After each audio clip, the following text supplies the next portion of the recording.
Ngayon mga kalab, ang gagawin namin ngayon, itong kopras lalagay namin sa sako. Ang tawag noon saking. At iyon inano pa namin mga kalab, binabayo pa namin para kakasugin namin yung talagang hasog yung sako.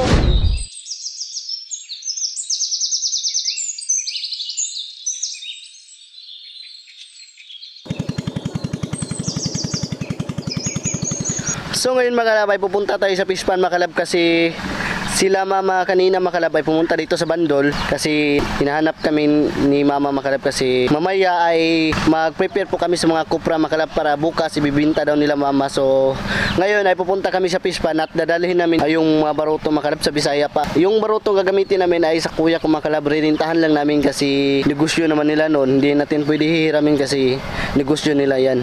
So ngayon ay pupunta tayo sa fish pond mga kalab at dadalhin natin ng 2 baruto at 1 pambot. At yung kasama ko naman ngayon ay yung bunso namin si Hosting at si Randy. Ito sila mga kalab.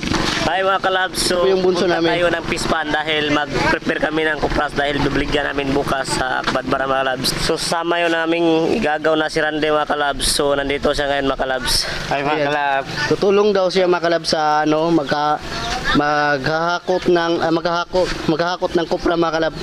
So ayan. So ngayon ay pupunta na kami. Ito yung driver namin ngayon. Kalab, ito yung sasakyan natin bangka mga kalab kasi malaki. So ayan mga kalab, drive natin yung pambot. Let's go! Baruto mga kalab na dadalhin namin sa fish pond para dyan namin ilalagay yung mga kupra na mga sako-sako mga kalab. Ayan pa yung isa. Malaki to. Ayan po.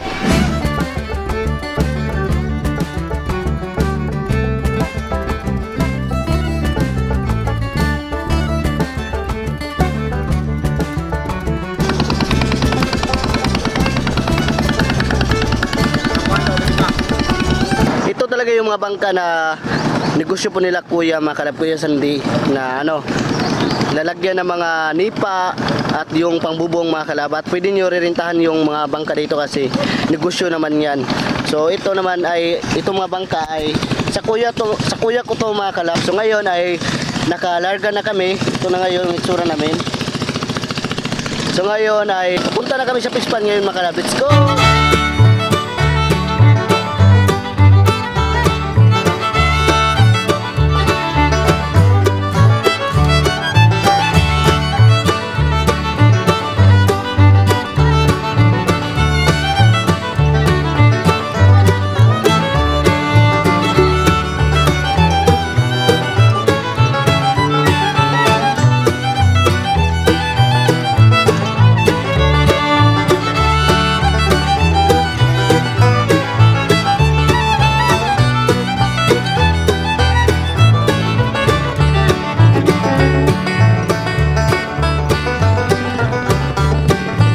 Ayan, dito tayo papasok. Papunta doon sa fish pond nila, mama. Ayan.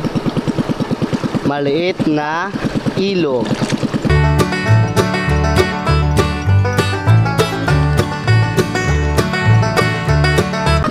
Ayan na po yung bahay nila, mama.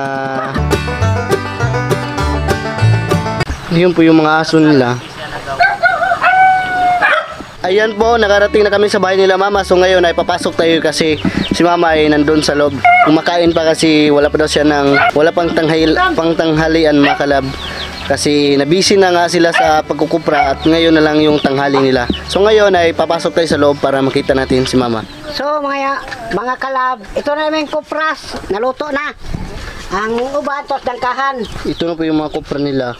Yung iba naman ay nandun pa sa ganggangan po.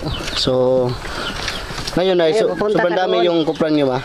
Madami ba yung nakupra? Marami, mga 20. Ano, 20 ka sako? 20 sako. So yung iba ayan. So doon mamaya pupunta tayo doon sa ganggangan para makita natin kung nandun pa yung iba. So basta ang importante diyan na ipakita namin na ito yung kupra sa hindi nakakaalam. Ito ay naluto.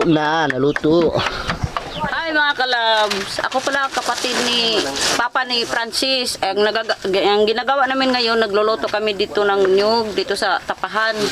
Dinadangdang namin. So ayan po yung mga kupra na naluto na yan. So So ito pa yung tutulong ko si auntie, kapatid ni mama, ay kapatid ni papa mga kalab na tutulong ko sila nagluluto ng kopra. Ay, asa si papa day? Sa ilaw. Ito naman yung lalagyan na mga Ay mga kalab. ayan po si papa mga kalab. Ilaw pa? Dao may sa ganggangan mga kalab. Dito sa ganggangan. Ito ay hinahalingan na po, lagyan ng kayo para maluto yung nasa itaas na kopra. Maluto ang kupras.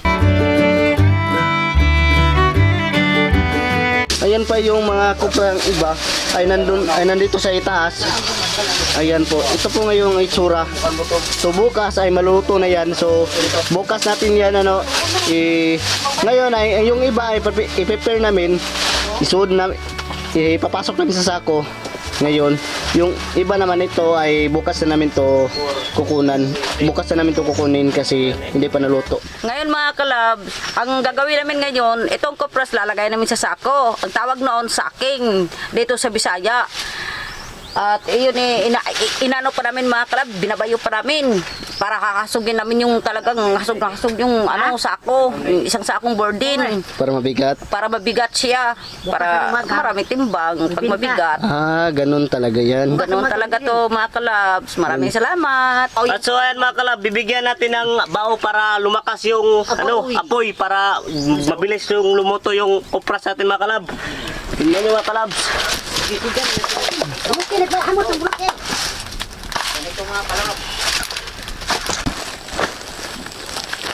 Mga kalab, itong bunot mo na isugnod sa kupras dito Para maluto. para maluto. Para ibinta og masa kundaran.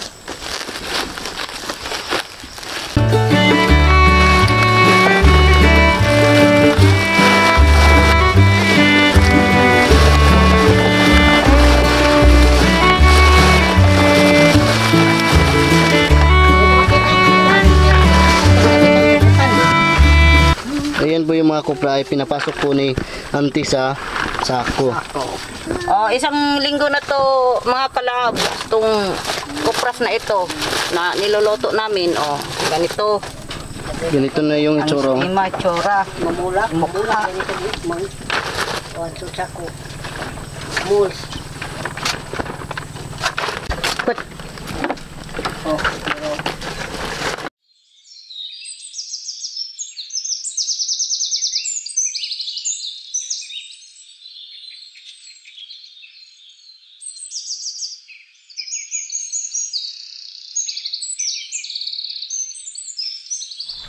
So ayun mga kalab, dahil umaga na mga kalab, pasensya po kasi nagpalit po ako ng damit kasi alam niyo kagabi sobrang basa ko talaga kasi malakas po yung singot ko mga kalab. So ngayon ay magsaking na po kami sa mga kopra ngayon. So ipapakita ko sa inyo na kung paano sasakingin yung kopra, kung paano ihasog sa Bisaya pa. So ngayon ay pupuntahan natin doon sa lalagyan ng mga kopra. Let's go! So pasensya po kasi yung sa itaas po ay hindi namin na malayan. Kagabi ay sinaking na po nila mama yung mga kopra sa itaas ay naipasok na po sa sako. Pero ang gagawin namin ngayon ay yung mga kopra ay hindi gaano kabigat ay ihalo namin para mabigat talaga. Ito yung ginagawa nila.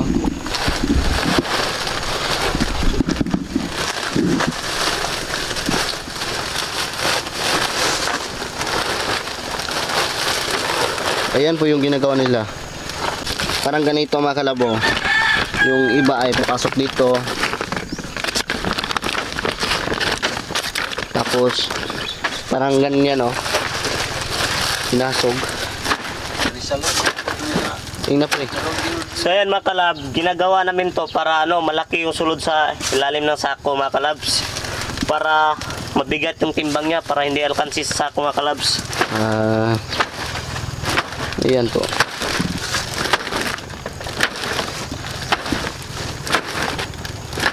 So ayan mga kalab, mabigat na to mga kalab kasi nahasog namin tong sako. Ang sulod nito capacity mga 70-60 mga kalabs. Boardin po yan. Yan po yung mga kopra.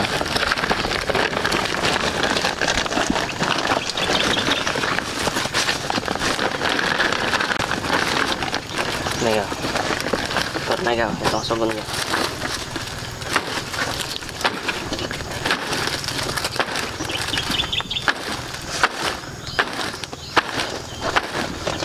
Ayan po, yung mga iba, naipasok na sa sako pero Ilang tingali ni Dalon. mamaya ay isasaking din yan para Kanilang mga Ayun lang daw.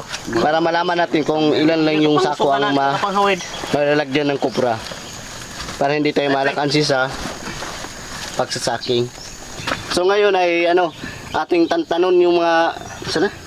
Kupras mga kalabs. Yung kupra ay sasakyan natin para mabigat ang timbang. Parang ganito.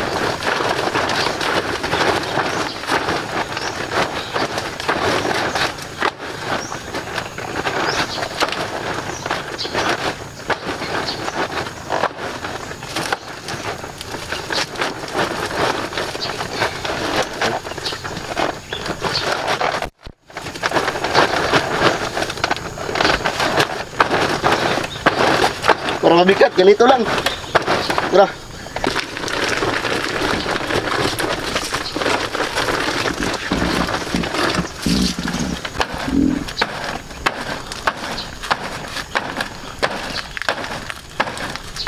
Pre, banabana pre, pila ka sako yung banabana mo sa kupra? Mga 20 yata. Ah, 20 capacity mga kalabs. 20 ka sako. Yung banabana lang po yan.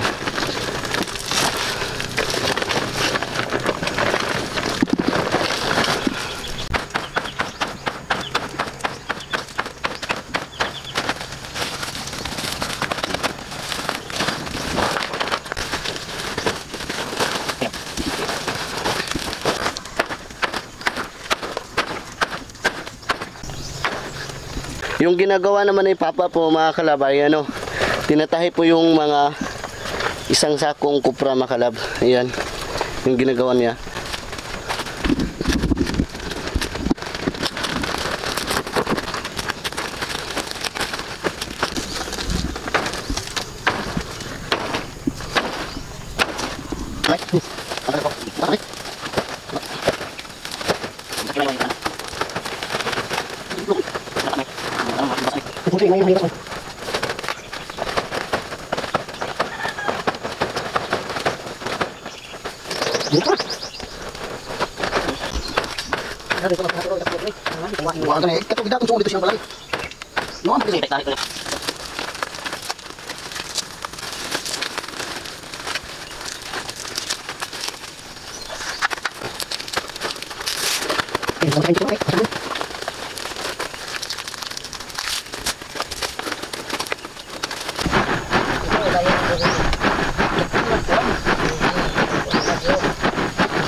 Ilaw mo na. Iligpit itong sarura. Ganahan, nasa bito sa tirik. So yan mga kalab, ito na yung aming namabalot. Ayan, tingnan nyo mga kalabs. Ayan. Yung sa itaas, binaba na namin dito. Ayan sila, binaba na. Nandun pa. Papakita namin sa inyo yan mamaya. I-shoot out ko yung mga anak ko doon sa Manila. Si Richard Camarino o si Wilfred Camarino doon sa Los Baños, isang pastor siya, at saka si Nini andoon sa Bahrain, abroad. Gunadi. Ayun si China, aking manugang. Nangangamusta rin ako. Eto pala, nalilimutan ko pala yung mga kapatid ko, si Miguel De Lejero, at saka si Junior De Lejero, Jodelyn De Lejero, at saka si Christine De Lejero, at saka lahat ng mga pamangkin ko. Sinishout out ko sila. Eto, na kami, magde-deliver na kami. Ayan, nilagay nila sa sako. Tinatahi na yung bunganga sa sako. Yung kopras, kung tawagin ay kopras. Maraming salamat mga kalabs.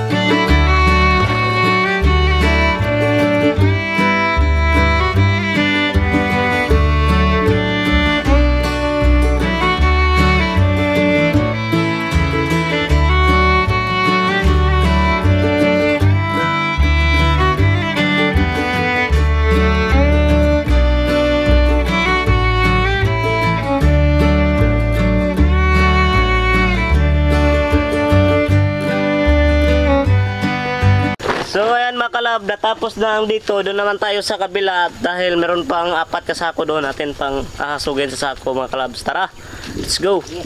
Ayan na po. Doon naman kami sa bahay nila mama kasi nandun pang yung 4 na sako. Dapat hasugin ng maayos para mabigat ang timbang.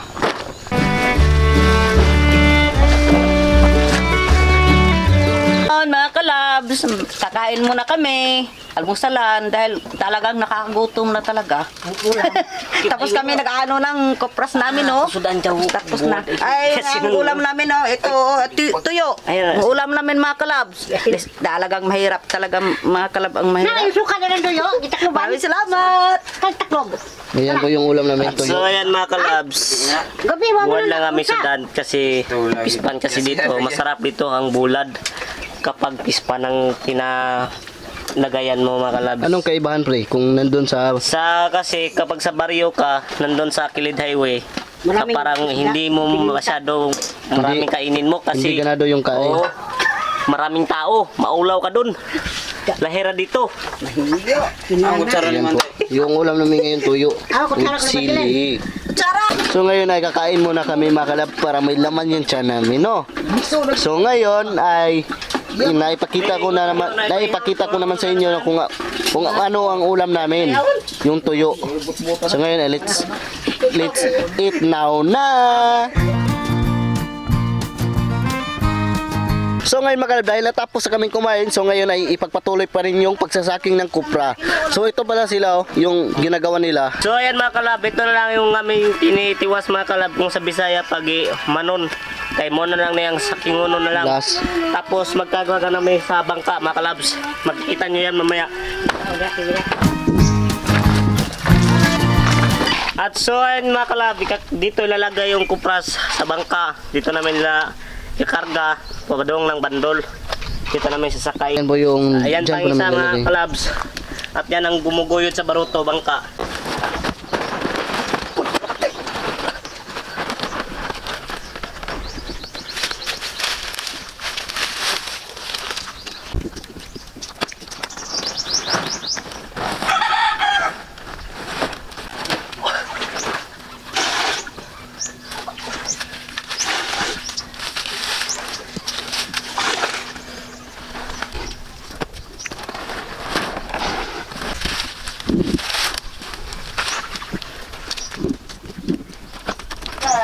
At so yan mga kalab, dito, doon naman tayo sa kabila mga kalab, ikakarga natin dito sa bangka yung iba. Kasi ipantay yung karga sa kabilang bangka, kakargahan naman doon sa kasin ko, at dito naman sa akin, kargahan pa rin.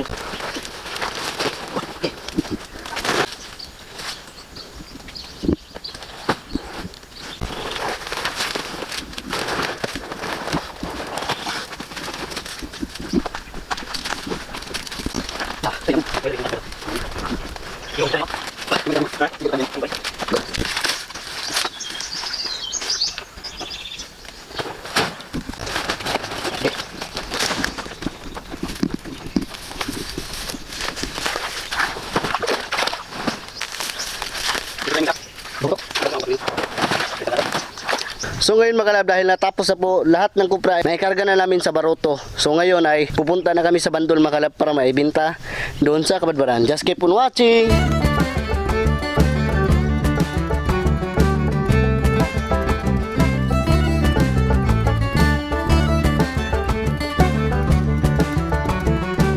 So ayan mga kalab, nakarating na kami sa bandol. So ngayon ay kailangan na yung mga kupra ay mailagay doon sa kilid ng kalsada. So para maibinta doon sa Kabadbaran. So ngayon ay ilipat namin doon sa kilid sa may kalsada. Diyan namin nilalagay kasi ikakarga to sa sikad.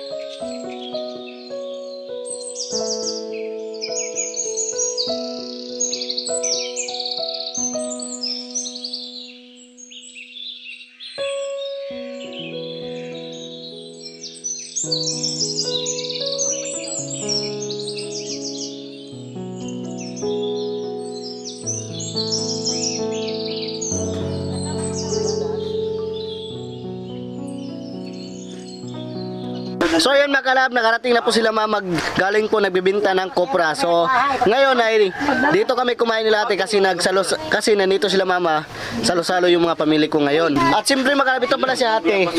Si ate po, si papa. Si papa naman yun, si mama. Nanay na pansesay mga kalab. Si papa mga kalab. Yung kasing ko mga kalab. Go. Ay, hi mga kalab. Yung bunso namin.